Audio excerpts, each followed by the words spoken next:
Hi, friends. Happy Sunday. How's everybody doing today? I hope you're having a wonderful weekend. Please let me know that you can see me and hear me. I'm just going to pull it up here to make sure that I can see comments.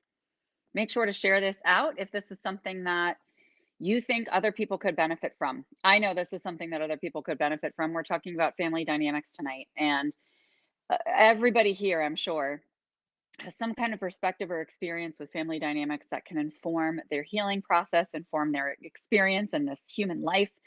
So definitely share this out with anybody who could benefit from that wisdom. The more people that experience this kind of healing information and connection and community, the more they are going to, that we are going to have a planet of higher consciousness, of higher vibration, of collective and collaborative love. So, my name is Laura Mazzotta, if you have not met me before, and I am an Akashic healer and teacher. And I've also been a therapist for almost 20 years. I live in New York. I have 3 kids and a puppy. And I come here live on Awoken TV every Sunday night at 7 p.m. Eastern Time. So welcome, welcome, welcome, especially to those of you who are new and haven't been here before. Awoken TV is like a spiritual and metaphysical Netflix. So you're going to find other shows like this. You're going to find light workers and conscious filmmakers. You're also going to find courses and additional information that will assist you on your awakening journey. So you can find Awoken on the App Store, and you can also find it at www.awoken.tv. So welcome.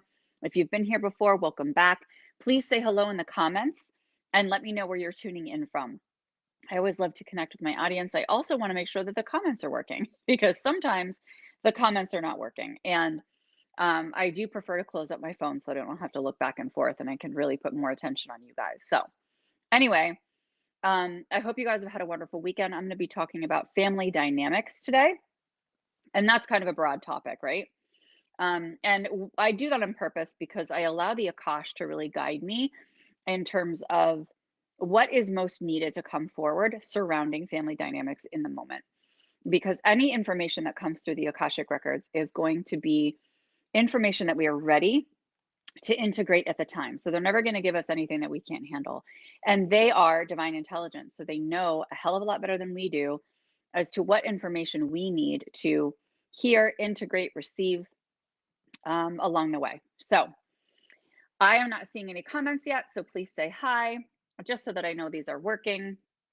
Otherwise, I will catch your comments on the replay. So any of you who are watching on the Akashic Academy, any of my groups, or on Emerge Healing and Wellness, I am not going to see your comments if you post them live. I'm only going to see live comments if you post them on the Awoken TV Facebook page. So if you want to chat, jump over to Awoken TV and we can chat back and forth there. Okay? So Mercury is now direct. We're no longer in retrograde. So we're definitely going to see, some shifts in our ability to communicate, some shifts in our technological, how smooth our technology is, right? And depending on where Mercury is in your chart, can depend on how it impacts you in particular. So you guys can look up your birth charts as well and get an understanding of where Mercury is and what sign it's in, what sign it was in when you were born, so that you can see where it's transiting now and how that's impacting you, how this retrograde shift is impacting you. And Mercury is this is a beautiful time to bring up family dynamics because Mercury is the planet of communication. Sorry, I am like having trouble with a dry throat tonight. So thank you for your patience. I'll just continue to drink water and get through this. So, and maybe somebody out there is having some throat chakra issues. So let me know if you're having trouble expressing yourself or holding your tongue. And I can help you through that by sending you some Reiki energy. But, Mercury is all about communication. It's a planet of communication. So it's important, especially when we're talking about family dynamics, to identify. Oh, hi, Laura. Thank you so much for saying hi so that I know that the comments are working. I really appreciate that. Okay, cool. I'm going to close up my phone now so I don't have to look back and forth. All right. Hi, Mary. Good to see you. So, family dynamics are obviously very well settled or I guess I can't think of the word, like ingrained in communicative processes, right? We want to communicate in a way with our family members that allow us to get the most out of those connections and allow us to connect more intimately. So this is one of the primary areas where family dysfunction can develop, is when we are not really communicating properly or we're not understanding each other, right? But most importantly, before we even get into the specifics of family dynamics, it's important to realize that the family is a system. Just like a society is a system, and a culture is a system, and a religion is a system, your job is a system, right? There's multiple systems that we experience and we run into over the course of this lifetime. And the family is just another system. And it's also our most intimate system. So it's a beautiful microcosm to get an understanding of how we interact and what are those things that are getting reflected back to us from our family members that are highlighting areas where we need to grow. Because when your family reflects it back to you, you really want to see your family members as teachers. Every single one of them is a teacher, showing you what you're reflecting to them. And it really allows opportunity to get curious, not to enter into blame. Hi Angela, thank you for being here. Hi RG, good to see you. You know, we can easily get into blaming our family members. Oh, well, my parents were like this, so this is why I'm this way. And we talked about ancestral healing last week and understood how taking greater responsibility for our role on this planet and our soul's purpose is going to assist us with moving forward in this lifetime without putting all of our power onto other people by saying, I'm blaming you for this or that. Well, where's your power? Right? Stand up and use your voice. Take some time in stillness and understand who you are and what your values are. That's another big piece with family dynamics. We often get our values instilled in us from our family of origin. Can also be other people that are very close to us or have a significant impact in our lives from the time that we're young. But we get those value systems really passed on to us. And it's usually right around the time of early adolescence, but adolescence at the latest, that we start to assess, wait, do I believe in this? Right? Like, I'm not just going to blindly follow what my family tells me to follow. It's now my time to start opening up my consciousness and my perspective to understand alternative ways of seeing the world and alternative ways of identifying, who do I want to become? How do I want my life to look? How do I want to feel? And you get to change the trajectory that you thought you were on by putting your own perspective into it. And it can be challenging when we're in the teenage stage because our brains are still developing. We're not fully able to have that higher level of thinking until we're about 21 or 22. Then that's when it really starts becoming more solidified. So around that time, you're really looking at, how do you pierce through the cognitive piece and really focus on the soul of the adolescent that's staring at you and negotiating with you and being stubborn and defying you. Right? It really has nothing to do with the behavior, it has nothing to do with the person.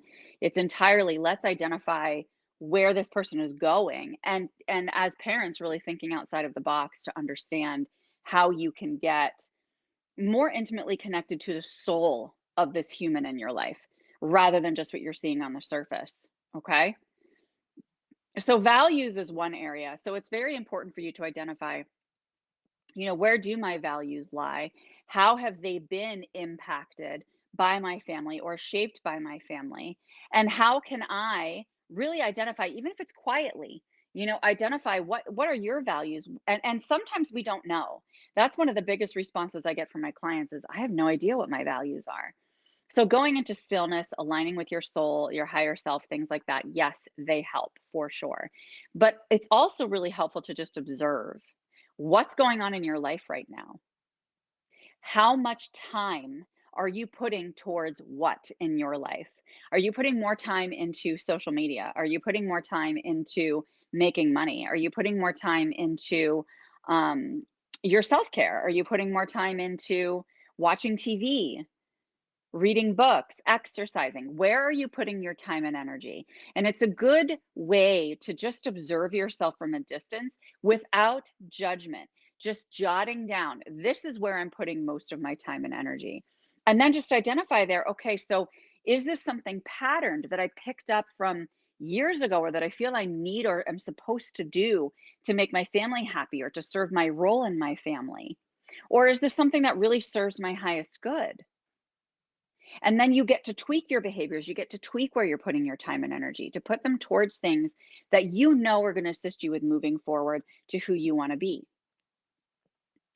So that's the second piece. We have values as number one. And number two, we really want to look at the roles that come forward in families.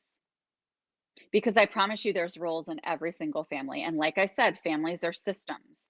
So when one person's role changes, the entire family shifts.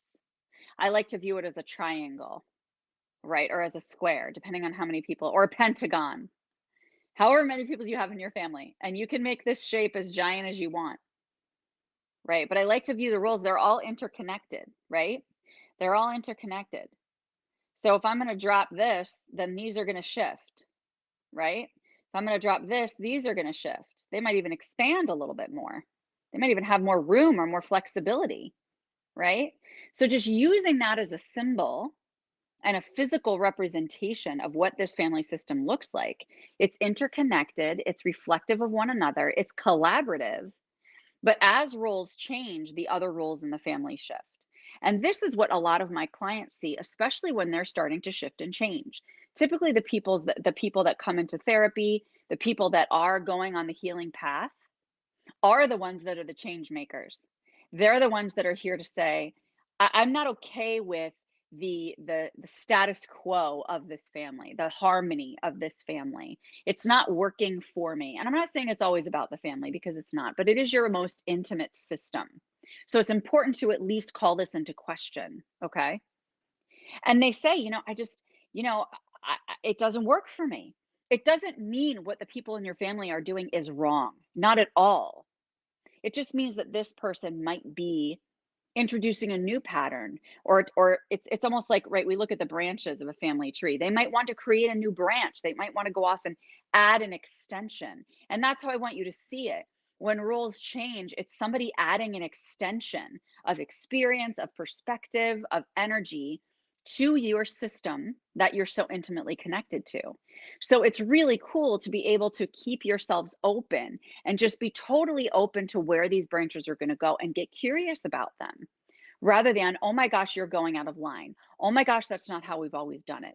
It gets scary. People get really scared and they grip onto, no, no, no, no, no, no. This is the homeostasis of the system. This is the balance. Don't screw it up because I don't know how to operate. I don't know how to operate if we do it differently. I don't know how to operate if you take this other path. It's usually out of fear, 99% of the time. If you go down that path, what's going to happen to us? What's going to happen to our connection? What's going to happen to you? Right? So it's all about attachment. And it's not just attachment to the people, but it's attachment to the role. It's attachment to what you've always known. So, one of the things that I encourage people to do is to use the archetype cards from Carolyn Mays. This is a very giant deck. It's 80 cards, okay? And what's cool about the archetype cards, and you don't have to use this deck, you can use other things like there's other models for the family system and the roles that people take on in the family system. I'll show you the one that I pulled earlier, and then I'm just going to grab one more here that I think is pretty reflective. Hold on. Does anybody have this deck, by the way? Because it's a really helpful tool. And then I'm going to check in with the comments because I see you guys writing like crazy. So I will check in on that for sure. And thank you for participating. I always really appreciate that so much. Okay, so let's do this. All right, I'm just going to pull a couple of these cards and share them with you, okay? I'm actually going to put away the one that I pulled earlier because it's just not feeling like it's resonating for the group collectively right now. Okay, so what these do is they tell you on these cards what the role is, what the archetype is. So this one is addict. Okay. So for the addict, you have a light attribute and a shadow attribute. So there's a light attribute and a shadow attribute of every role. So if you say, okay, well, some of the old terms were scapegoat of the family, right? Scapegoat of the family, martyr, This is the voice of the family. This is the victim in the family. And some of those archetypes are included here. But it's very common for people to adopt certain roles. And so all of these cards can help you identify what is your role, right? Or what are the people in your family? What is the role that they are occupying? And then you can understand, all right, it's not all bad. Because you think addict, a lot of people automatically go to negative, right? They interpret addict as negative, and there's judgment and stigma involved in that, rather than realizing there's a light attribute too. And there's a shadow attribute, compromises integrity and honesty, allows an addictive pattern to have authority over your inner spirit. And a light attribute says it helps you actually recognize and have awareness and confront the addictive behavior so that you can turn towards it and say, what are you trying to teach me? What are you here in my life for? How are you bringing a lesson forward to assist me in my growth? Right? And sometimes this is a really important piece. Remember what I said, and I will say it a million times, the family is a system. It's interdependent, sometimes codependent, right? So when you have an addictive behavior, an addict coming into the family as a role, what you want to realize is that that person may have chosen before they entered this incarnation, when they were a soul and they decided, I'm going to come to this planet and I'm going to choose this life to learn these lessons to get the soul growth that I'm needing or that I'm looking for, right? Or that I'm destined for. They choose to come in this role. And they might not come in here for their own growth. They might come in here for your growth. Sometimes addicts come into the family to highlight, like this says, helps you recognize and confront addictive behavior as a system. It may be that you are coming in as an addict role to heighten the vibrate or the awareness of the people in your family to see more clearly the dysfunction or the roles or the patterns or the values that haven't been serving the entire ancestral line for years. So instead of blaming them, again, get curious, but say, this person might actually be taking this on, almost like self sacrificing in a way to benefit the entire family system. And typically that's the way it works. The vast majority of the time, that is the way it works. In fact, I've rarely seen it happen otherwise. So dare to say that that's always the case. All right. This other one I have is the seeker. So you would naturally think, oh, seeker is positive. There's no stigma attached to that. Seeker is somebody who is maybe an academic or somebody who is seeking truth, or they're philosophical, or they're spiritually minded. They're seeking information. They're seeking light. Okay. So yeah, that's the positive. Their thirst for wisdom and the truth, wherever they are, whatever they're doing, they're just guided to that. Okay. But there's also a shadow attribute. And the shadow attribute is an inability to commit to a path once it's found. So in this situation, you think about the role in a family.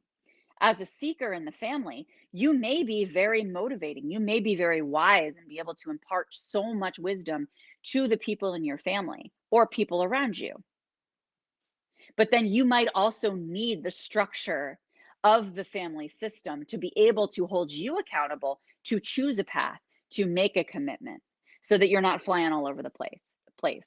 So it's almost like you want to see this family system like this. So you're all strings attached, right? So when one's pulled one way, it goes the other way. When it pulls that way, it goes that way.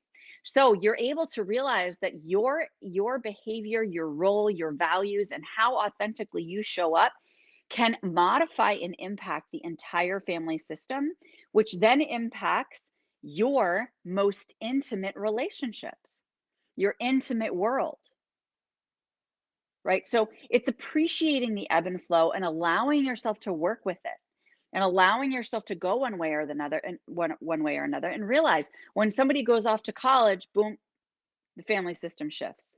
These roles are going to be redefined. They're going to be reassessed. And that's a good thing, because we don't want to remain stagnant as human beings. We're not meant to remain stagnant.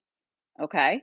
So it's important to realize that you give yourself time, you give your family space to be able to adjust and redefine these values, go back to the drawing board, redefine these roles during times of change and transition. Okay. So I'm just going to take a drink of water here. Say hello if you're hopping on.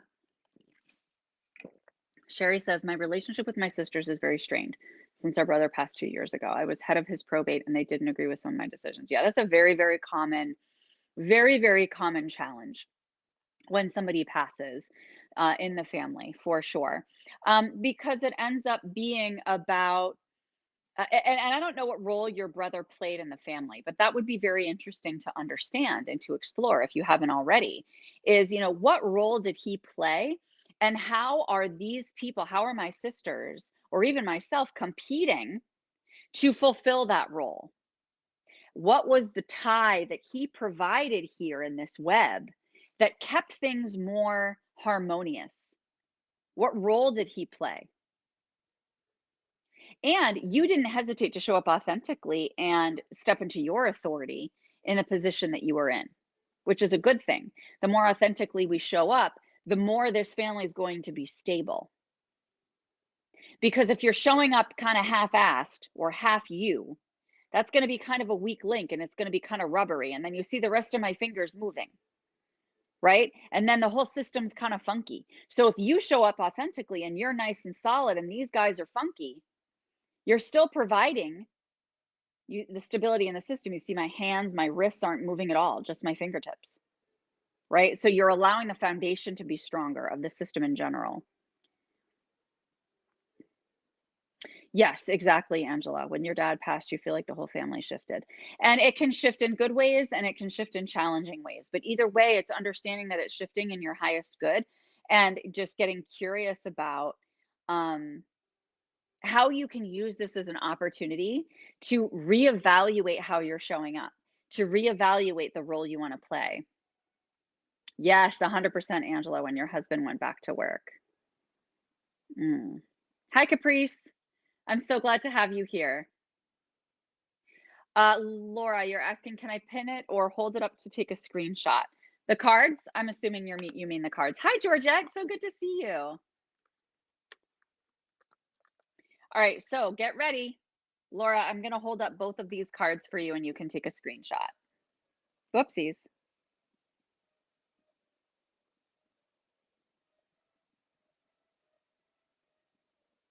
And then I will hold this up for you just so that you know what card deck this is. Okay.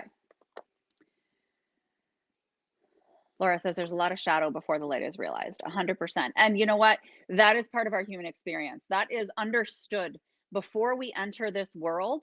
That is understood as a soul that we are going to be experiencing the polarity and the duality of being human. That's why we're coming here to experience that shadow aspect. And as humans, most of the time, we're not going to listen unless we get knocked over the head. I know that's what happened to me. I wouldn't have taken this path if I hadn't gotten knocked over the head by the universe. Like, hello, wake up. There's more for you to do here that I didn't even have any idea about, you know? So we often need to get to that point where we're either having physical symptoms or emotional symptoms that we can't stand anymore, that we kind of bust out of the box of thinking that we've been in our whole lives and think, okay, what is this trying to tell me? Why does this keep showing up? Right? So it's that process of discovery where there's a lot of learning involved. The cards are hitting your family, yeah. Do you think each person has one role always at a time? So no, not at all. I think that family members can have multiple roles for sure, which is why I think using a deck like this is really helpful because you're able to almost like make a spread and like have little piles. So it's like, okay, well, I'm this, this, and this, and you're this, this, and this, right? And the thing is you might have light attributes of one and shadow attributes of another.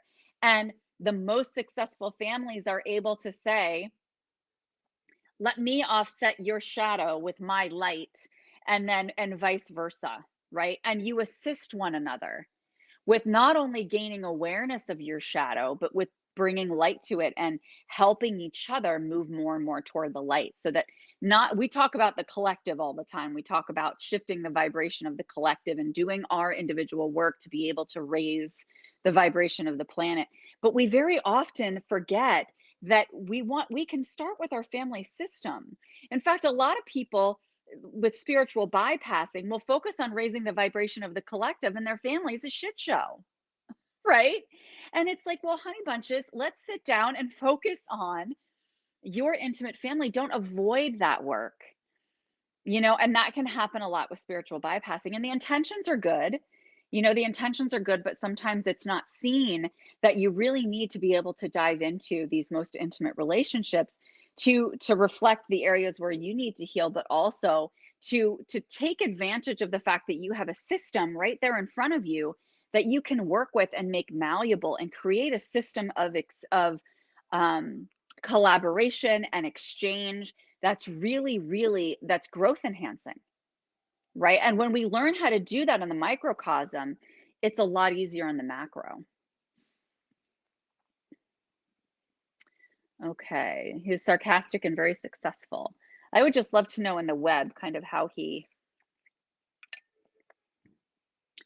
was. He like a puppet master? So like was he kind of like, I'm not in a bad way, but like people kind of came to him, and like when he said jump, people were like, "Oh, how high?" I would just love to know in terms of his role, because that's very descriptive of him. He was sarcastic and successful, and he was younger. Okay.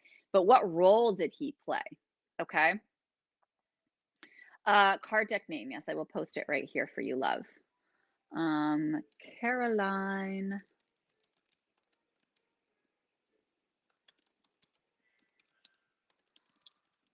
And then Caprice, I see you have a question too. Hello. Oh, there we go. Okay, it worked. I think it worked. All right. So, yes, beautiful. Oh, it's not the chakra wisdom oracle cards. I think that accidentally filled in. Hold on. Let me just edit that for a second. I think it like tagged or something, which is intriguing. Archetype cards is all it's called. Okay. Cool. So Caprice says, how do you recommend one stays in the light when it appears the larger family structure wants to stay in the dark? Exactly. And thank you so much for bringing this up, my friend, because this is what a lot of light workers run into. This is what a lot of people who are on this path. Yeah, exactly, Sherry. He demanded attention. And people do not know how to operate when they're used to offering that attention or all of that energy, even if it was just like being preoccupied in their mind. So yeah, so it's really interesting to identify, okay, so who's demanding attention now, or is nobody demanding attention, and then there's all this energy within the family system that people don't know what to do with. So they're just like, ah, and they're freaking out, right? So it's a system of energy. Okay. And so you had an energy leak when he passed. Okay. So Caprice, when you are talking about the rest of the family structure wants to stay in the dark, you know what you do? You just stay in the light and you trust, and you ask for specific angels or ascended masters or guides to follow and watch over your family members, and you trust that they are going to come into the light, and you model for them. Most importantly, you model for them, because we talked about this, right? That if you're the pinkies and you stay nice and strong and show up authentically, you are actually preserving and serving as a solid foundation for the entire system. So if they're all wishy-washy, look what you're doing. You're still holding the thing up. So the system doesn't collapse. You're preserving the system, and you're serving. You are doing an act of service by staying in the light for your family, for yourself, and for the collective, because we talked about how this microcosm can reflect to the macrocosm and really serve it. Okay, so let me know if that answers your question. And the way that you do that is, spending a lot of time in meditation, obviously. Using my favorite mantra on the planet, which is, I trust the journey of my loved ones and release attachment to it. Using the Ho'oponopono prayer, which is, thank you, I love you, please forgive me, I'm sorry. Repeating over and over again for their process, for their journey. Sending them loving energy and trusting and knowing that however their path unfolds, it's how it is meant to. And that they will ultimately come into the light. Will it be in this lifetime? Maybe, maybe not. Of course, you want that for them. and you want to drag them kicking and screaming and say, "Come on, see the light." I promise you they're going to see it in you. And I promise you it's going to impact them in a way that's going to assist them with moving forward. Now, you have to remember too, when we're dealing with energy and we're talking about the energy of a system, sometimes you don't always see those energetic shifts on the surface. Because when we're working with energy, we're working with molecular shifts. We're working with the transformation of molecular structure. And very often, especially if these are patterns that we've held in our ancestral line for years, or that we've held in our family for years or in ourselves, we're going to make these molecular shifts, but we're not necessarily going to see them on the surface for a week, a month, a year, 10 years. It depends on how quickly one up levels. It depends on how quickly the system shifts in accordance with somebody's role changing. So the best thing you can do is take responsibility for your role, embrace your role, and show up authentically. Stop people pleasing and walking on eggshells and sugarcoating everything that comes out of your mouth because you're afraid of what somebody's going to say. Then you're giving into and enabling the dysfunction of the family system. So Caprice says, yes, it makes sense. And it seems like it takes a willingness to be on the outside of the clan in light for the greater good. Oh, that gives me the chills. What a beautiful, beautiful way to put it. Thank you so much. That's absolutely accurate. 100%. And it takes courage. It takes bravery to step outside of that circle, to know that you're providing a service, even if they all say you're being an asshole, right? You've got to know, nope, I'm in the light. I am doing this of service, and I'm sorry that you can't see it quite yet, and that's okay, because I know that it's serving you, and I know that you may see it one day, and you may not, but I know that it's serving the greatest good of our family system. So Sherry, how do you bring us back together? You're afraid of being attacked verbally again. So part of the fear is because you want to make sure that you're really solid and confident. Okay. So you've got to get yourself to a place where you're really solid and really confident in your perspective and who you are, and where your boundaries are very clear. So that if you're approaching them and saying, hey, this is how I see things, this is what I firmly believe, and I see the impact it can have on our family, and they start yelling at you, you say, you know what? I totally understand if you're not in a space to receive this. Please feel free to reach out when you're ready to speak. And then you're done.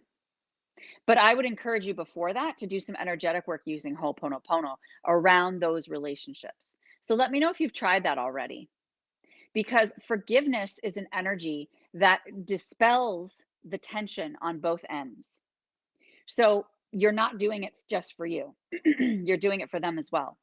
And as you shift and you allow your perspective on them and this interaction to shift, you're going to see a big change. Okay. Let me know if you have more questions on that. Okay, Angela says, for me, taking time alone, self-care, and absorbing positive, loving energy videos like this one allows me to come back to the fight, or to the light. If I'm surrounded by darkness too long, I need extra time to find my light again. Yes, that's beautiful. So beautiful. Exactly. And so it's you also being able to be very, very in tune with your own energy, so that you can be preventive. When we have a family that's really in the dark, um, we want to stay preventive to kind of get sucked back into the darkness, right? Or make sure you always have your flashlight with you, kind of symbolism. Okay. So that for you, it's all right, what are the kinds of things that I'm going to secure in my schedule, in my life, in my practices, that ensures that I am feeling stronger, so that I'm more resilient, but also so that you're preventing being in situations where you are feeling less resilient, less strong, less confident, less fortified. Does that make sense? Simon. Hi, Simon. Thanks for being here. How can you stop doubting your ability or any other doubt? I'm looking within, but can't seem to find anything. Can it be from a past lifetime? For sure. So, doubting is, obviously that's all about a lack of deserving, not feeling like you're not trusting your own judgment. And it can be very helpful to identify any limiting beliefs that have created that doubt. And a lot of times, these limiting beliefs are not even ours to carry. So that's when it's really helpful to say, is this even mine to carry? Is this doubt even mine to carry? Do I know who I am? Do I have a relationship with my higher self? Do I know who my soul is at the most intimate level? Okay, and get to know that really intimately. And then you're going to know very clearly when something aligns or something doesn't align. It's not about doubt because doubt is a cognitive process, it's an ego based process. That the soul doesn't doubt, the soul doesn't waver. So when you're aligned with the soul, you're able to know, okay, it's very clear where the soul's taking me. It's very clear what the soul's path is and soul's purpose is. And then when something comes into my life or into my experience, I can see very clearly, oh, that doesn't align with me moving forward on my soul's path. Okay, great. So there's your answer. If you cannot come up with it after this, then definitely suggest that you look at ancestral healing or past life work for sure. You might even want to check in with your inner child because that can give you a clue as to whether it's ancestral or past life. And if you check in with your inner child and it's something that your inner child has also been carrying for, you know, lifetimes, centuries, whatever, that can be a real cue that you've been carrying this energetic code forward from your ancestors or from your past life. Laura, my family is obstinate towards me no matter how I say it, blunt or kind. So don't say it, just model it. Just emit it as a frequency. Be conscious of and responsible for your own frequency. Stop using words. If they're not going to hear you in words, then just emit it. Okay. It does hurt if one gets on the outs. Yes, it does. Correct. So I'm really glad you brought that up, Caprice, because that's about attachment, right? And of course, I always quote Jay Shetty and his Think Like a Monk book. Um, and he was talking about how attachments are basically the root of most of our issues here on this planet. And that when we realize that we are truly borrowing absolutely everything we have here, including our children and our relationships from source, from the universe, we are going to be set free. We're going to feel liberated because we're all here in service of the universe. We're all here in service of the raising the vibration of the planet and having our souls get to the highest frequency and dimension that's possible. Right. So it's realizing that when we release that attachment and say, yeah, well, okay, they might be blood related to me, but I know that I have an impact on my family and other people around me as a soul, regardless of what blood is coursing through my veins. This body is simply a vessel. And those people in your family were brought here or chose to be here with you on this journey to learn lessons together. So anytime guilt comes up, guilt is a big one in families. There's no guilt. These people chose to be here with you to learn these lessons and to help you learn yours. They made this decision to have these interactions with you. Okay? Sounds like a sit down discussion will have to happen, says Sherry. I've known this, but like you said, I've got to be ready with my confidence and boundaries. Confrontation is ugh. And I don't want you to look at it as confrontation. I want you to look at it as emitting a frequency. Okay? You are showing up and you are embodying a frequency.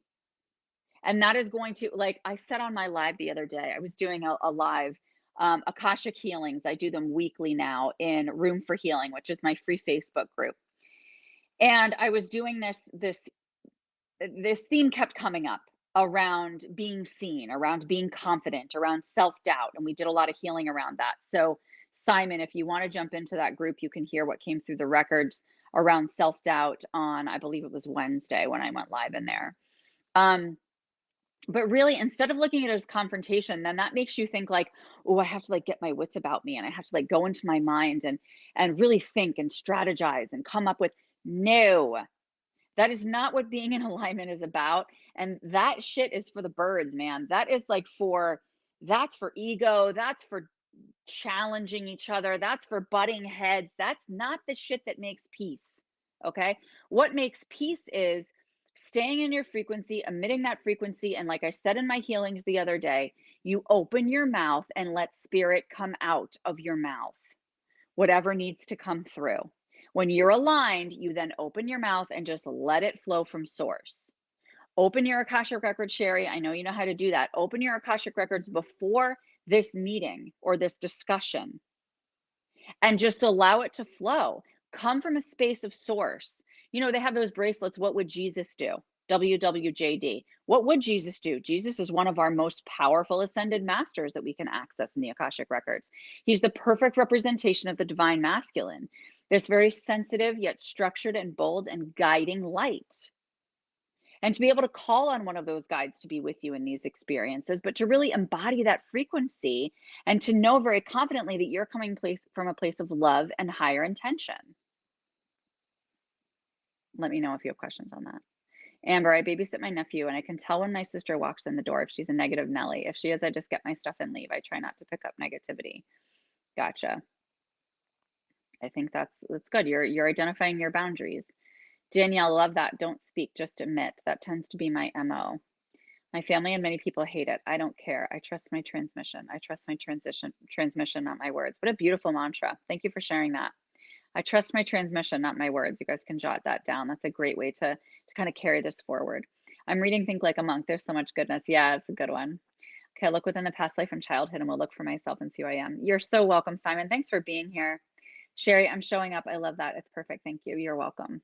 Okay, all right, friends. So thank you for being here. And I really appreciate you engaging in the comments and being vulnerable and open. And honestly, just by typing these words in, by doing this exchange, you are setting your intention to shift this and to transform these systems. So you've done powerful, effective, energetic work tonight just by showing up, setting the intention to have transformation in your family system, transformation in yourself. So I honor you very, very deeply for that. And thank you for being here and doing this work for yourself and for the collective. I'm live here every Sunday night at 7 p.m. Eastern, and I always post the day before what topic I'm going to be talking about. So keep your eyes peeled for that so you can know when you'd like to tune in. I also have my mastermind program that is open for enrollment. This is for the spiritual entrepreneur who is looking to get to multiple six figures from a very service oriented, heart centered space, full of love, full of service, really here to serve a mission, not just to make money, not just to heal themselves, but to serve the greater good. Okay. Oh, yay, Caprice 444. Celebrating the angel numbers. Thank you so much for sharing that. All right, so I will post the link here in the comments. You guys can read all about the details for the Brilliance Mastermind. My certification program for the Akashic Records is always open on a rolling basis. And so you can reach out to me and ask any questions that you need. Thank you for being here, and I'll see you next week. Bye.